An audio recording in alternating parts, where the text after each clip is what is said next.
জানো যে বৈদিক যুগে বিখ্যাত কিছু মহিলাদের নাম কি? বৈদিক যুগে অগ্নি কিসের দেবতা ছিল, অথবা ইন্দ্রকে আমরা কিসের দেবতা হিসেবে বৈদিক যুগে মানা হতো? কিংবা বৈদিক যুগের ইম্পর্টেন্ট কিছু অফিসিয়ালসদের নাম, অথবা বৈদিক যুগের কিছু দেবদেবতা তাদের নাম, কিংবা বৈদিক যুগের ধর্ম কীরকম ছিল, বৈদিক যুগের সমাজ কটি ভাগে বিভক্ত ছিল, প্রাক বৈদিক যুগ এবং পরবর্তী বৈদিক যুগে কি চেঞ্জেস আছে ইন দেয়ার সোশ্যাল লাইফ, অর্থাৎ তাদের সামাজিক জীবনে প্রাক বৈদিক যুগ এবং পরবর্তী বৈদিক যুগে কি ধরনের পরিবর্তনগুলো এসেছিল। এই সমস্ত প্রশ্নের উত্তর জানতে হলে তোমাদেরকে অবশ্যই এই ভিডিওটি শেষ পর্যন্ত দেখতে হবে। আজকের ভিডিওতে আমরা বৈদিক সভ্যতার পার্ট 2 নিয়ে আসতে চলেছি। এই পার্ট 2তে আমরা জেনে নেব বৈদিক সভ্যতার সোসাইটি, সমাজ ব্যবস্থা এবং রিলিজিয়ান অর্থাৎ ধর্ম ব্যবস্থা। তাহলে সময় না নষ্ট করে আমরা শুরু করব, কিন্তু শুরু করার আগে আমি আমার ইন্ট্রোটা দিয়ে দিই। Hello friends, you are hooked onto my YouTube channel Evolution A Point of Success. This is your guide and mentor Prosenjit Sikdar. So today's subject is history and today's topic is Vedic civilization part 2. এই part 2তে আজকে discussion হবে society and religion of early Vedic period and later Vedic period, or society and religion of Rigvedic period and later Vedic period. তাহলে চলো শুরু করা যাক। তোমরা যারা পার্ট 1টি ঋগ্বেদিক পিরিয়ডের দেখে নাওনি বা বৈদিক সভ্যতার পার্ট 1 দেখে নাওনি, তাদের কাছে অনুরোধ রইল তোমরা কিন্তু পার্ট 1 এর ভিডিওটা অবশ্যই দেখো, কারণ পার্ট 1 এর ভিডিওটি না দেখলে কিন্তু পার্ট 2 দেখতে তোমাদের একটু সমস্যা হলেও হতে পারে। তাহলে আমি পার্ট 1 এ বলেছিলাম the Vedic civilization of the Aryan সিভিলাইজেশনের টাইম ফ্রেম অর্থাৎ সময়সীমা 1500 বিসি থেকে 600 বিসি, অর্থাৎ 1500 বিসি থেকে 600 বিসি পর্যন্ত। এই টোটাল বেদিক সিভিলাইজেশনকে আমরা দুটো পার্টে ভাগ করে থাকি, একটা ঋগ্বেদিক পিরিয়ড যার অপর নাম হচ্ছে আর্লি বেদিক পিরিয়ড, কিংবা এবং পরবর্তী বৈদিক যুগ অর্থাৎ letter Vedic period. Early বেদিক period অথবা ঋগ্বেদিক পিরিয়ডের টাইম ফ্রেম ছিল 1500 থেকে 1000 বিসি, এবং পরবর্তী বৈদিক যুগের টাইম ফ্রেম হয়েছে 1000 থেকে 600 বিসি। খুব ভালো করে বিষয়টা বোঝার চেষ্টা করো। দেখো, এবার আমরা সমাজে চলে আসছি। প্রাক বৈদিক যুগে সমাজ দুটো ভাগে ভাগ ছিল, একটা ছিল আর্য আর একটা ছিল অনার্য, অর্থাৎ আরিয়ানস অ্যান্ড নন আরিয়ানস। তাহলে আরিয়ানস অ্যান্ড নন আরিয়ানস। আর্য কাদের বলা হতো? আর্যরা ছিল দেখতে সুন্দর, টিকালো নাক, গায়ের রং ফর্সা। অন্যদিকে অনার্যরা ছিল যাদের কিনা হাইট শর্ট এবং যাদের কিনা ছিল গায়ের রং তামাটে বর্ণ। তাহলে আর্যরা ছিল লম্বা, তীক্ষ্ণ নাক এবং গায়ের রং ফর্সা। অনার্যরা ছিল ছোটখাটো এবং তাদের গায়ের রং ছিল কালো বা বলতে পারো ডার্ক কমপ্লেকশন। পরবর্তী বৈদিক যুগে এসে সমাজটা কিন্তু 4টে ভাগে ভাগ হয়ে গেল। কি কি? ব্রাহ্মণ, ক্ষত্রিয়, বৈশ্য, শূদ্র। ব্রাহ্মণ, ক্ষত্রিয়, বৈশ্য, শূদ্র। এই ব্রাহ্মণ, ক্ষত্রিয়, বৈশ্য এদের তিনজনকে একসঙ্গে বলা হয় উপনয়ন। উপনয়ন কথার অর্থ হচ্ছে এরা সমাজের ওপরে রয়েছে। ঠিক এই তিনজনের নিচে রয়েছে শূদ্র। শূদ্রদের কাজ হচ্ছে এই তিনজনকে সেবা প্রদান করা। ব্রাহ্মণের কাজ পুজো করা, ক্ষত্রিয়রা করবে হচ্ছে মারপিট বা যুদ্ধ, এবং বৈশ্যরা করবে ব্যবসা বাণিজ্য। এই তিনজনকে বলা হয়, এই তিনটে ক্যাটাগরির লোকজনকে বলা হয় উপনয়ন, এবং শূদ্র হচ্ছে এই তিনজনকে সেবা প্রদান করবে, তাই এরা শূদ্র। এই যে ব্রাহ্মণ, ক্ষত্রিয়, বৈশ্য, শূদ্র এই 4টে টাইপের কথা বলা হয়েছে, 4টি ভাগে সব গ্রুপটা বিভক্ত ছিল পরবর্তী বৈদিক যুগে। এটা আমরা পাই হচ্ছে ঋগ্বেদের 10th মণ্ডলে, অর্থাৎ ঋগ্বেদের 10ম মণ্ডলে কিন্তু এই 4টের কথা বলা হয়েছে, যার নাম পুরুষাসক্ত। তাহলে তোমাদের পরীক্ষায় আসতে পারে ঋগ্বেদের টোটাল কটা মণ্ডল আছে। ঋগ্বেদে টোটাল আমাদের ঋগ্বেদে মণ্ডল আছে হচ্ছে 10টা মণ্ডল। ঋগ্বেদাতে আমাদের টোটাল 10 মণ্ডলাস আছে। এর মধ্যে সেকেন্ড টু সেভেন্থ, অর্থাৎ দ্বিতীয় থেকে সপ্তম মণ্ডল আগে রচিত হয়েছে এবং 10th অ্যান্ড ফার্স্ট মণ্ডল কিন্তু আমাদের লেটার অ্যাডেড, অর্থাৎ পরবর্তীকালে দশম এবং 1 নম্বর মণ্ডল পরবর্তীকালে কিন্তু অ্যাড করা হয়েছে। সবার প্রথম সেকেন্ড থেকে 7 পর্যন্ত ছিল।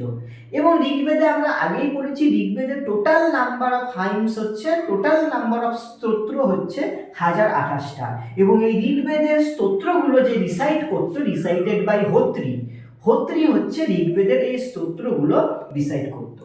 এবার চলো, এই যে আর্লি বেদিক পিরিয়ড, এ কিন্তু সমাজটা পুরোপুরি ছিল প্যাট্রিয়ার্কাল, অর্থাৎ পিতৃতান্ত্রিক।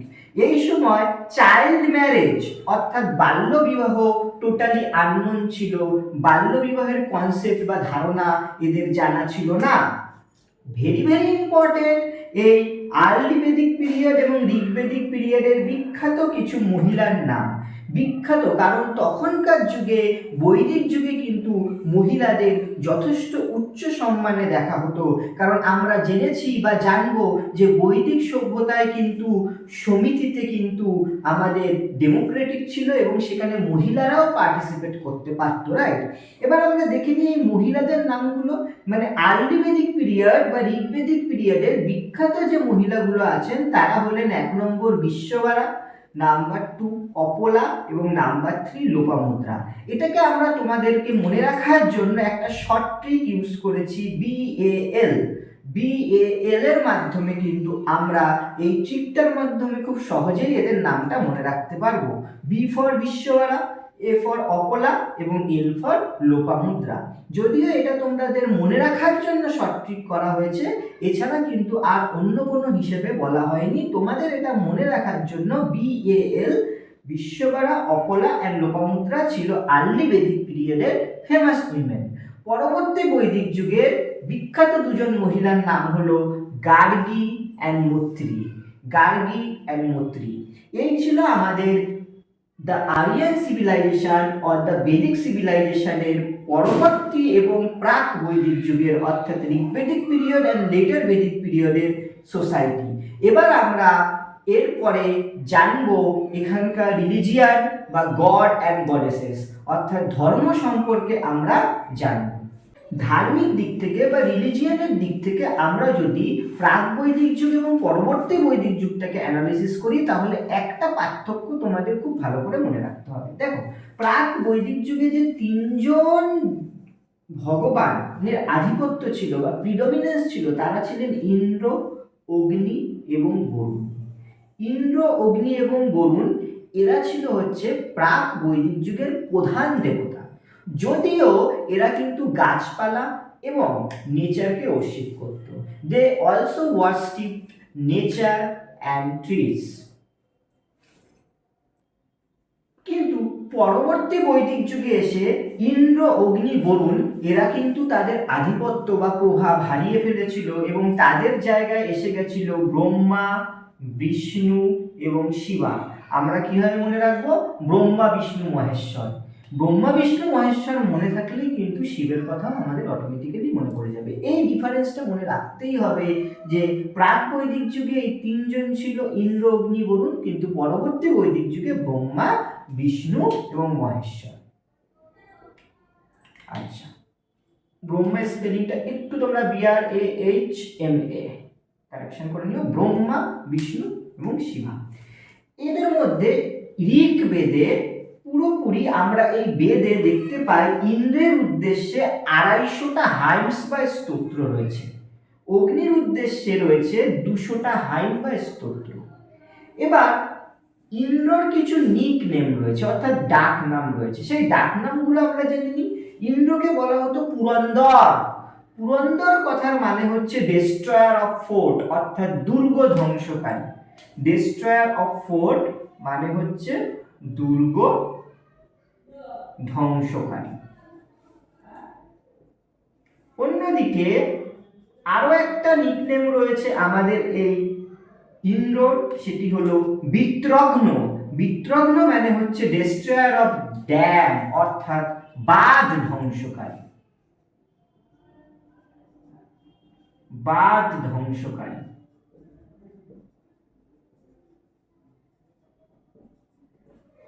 ইন্দ্র ছিল আমাদের রেন অ্যান্ড থান্ডারের দেবতা, অর্থাৎ বজ্র এবং বৃষ্টির দেবতা ছিল আমাদের ইন্দ্র। বজ্র এবং বৃষ্টির দেবতা ছিল ইন্দ্র। এরপর আমরা জেনে নেব প্রত্যেকটা দেবদেবীর নাম এবং সেই সমস্ত দেবদেবী কোন দেবদেবী কিসের সঙ্গে জড়িত বা কোন দেবতা কার সঙ্গে জড়িত এর একটা লিস্ট আমরা পড়ব। সেই লিস্টটা কিন্তু খুব ইম্পর্টেন্ট এবং তোমরা দেখবে বিভিন্ন প্রিভিয়াস ইয়ারের question, miscellaneous, clerkship, WBCS, UPSC থেকে শুরু করে যে কোনো কম্পিটিটিভ পরীক্ষায় এই দেবদেবী নিয়ে কিন্তু একটা প্রশ্ন এসেই থাকে। তাহলে চলো এবার আমরা দেখে নিই বা জেনে নিই যে কোন ভগবান কার সঙ্গে রিলেটেড। বৈদিক যুগের যে বিখ্যাত বা ফেমাস যে গড এবং গডেস ছিল তাদের মধ্যে অন্যতম ইন্দ্র নিয়ে অলরেডি আলোচনা করলাম। অগ্নি ছিল গড অফ ফায়ার, অর্থাৎ আগুনের দেবতা ছিল অগ্নি এবং অগ্নির উদ্দেশ্যে কিন্তু 200টা হাইমস ছিল। অগ্নির উদ্দেশ্যে 200টা হাইমস ছিল। 2 নম্বর ইম্পর্টেন্ট এর পরে যে আছেন তাহলে সবার প্রথম সব থেকে বেশি ইম্পর্টেন্ট হচ্ছে ইন্দ্র, প্রভাব বেশি ছিল। অগ্নি এবং বরুণ। বরুণ ছিল হচ্ছে god of the universe and mortality, অর্থাৎ বিশ্ব ব্রহ্মাণ্ডের দেবতা। এবং বরুণ কিন্তু শুধুমাত্র বিশ্ব ব্রহ্মাণ্ডের দেবতা নয়, তিনি কিন্তু কসমিক অর্ডারটাও কিন্তু ইনি কন্ট্রোল করতেন। দায়ুস হচ্ছে গড অফ হেভেন, স্বর্গের দেবতা ছিল দায়ুস এবং দায়ুস হচ্ছে সব থেকে ওল্ডেস্ট গড, সব থেকে পুরনো ভগবান হচ্ছেন দায়ুস। সোমা হচ্ছে এক ধরনের গাছ যার থেকে সোমরস নিঃসৃত করা হতো এবং এই সোমরস কিন্তু বিভিন্ন যাগযজ্ঞের কাজে ব্যবহার করত। যেরকম ভাবে এখনকার দিনেও আমরা পুজো দিতে গেলে বিভিন্ন ধরনের জিনিস ব্যবহার করে থাকি, ঠিক একই রকম ভাবে সোমরস কিন্তু যজ্ঞের জন্য তারা ব্যবহার করত এবং এই কারণে সোমা হচ্ছে গড অফ প্ল্যান্ট। তাহলে এই সোমা ছিল গড অফ প্ল্যান্ট যা যজ্ঞের জন্য ব্যবহৃত হতো।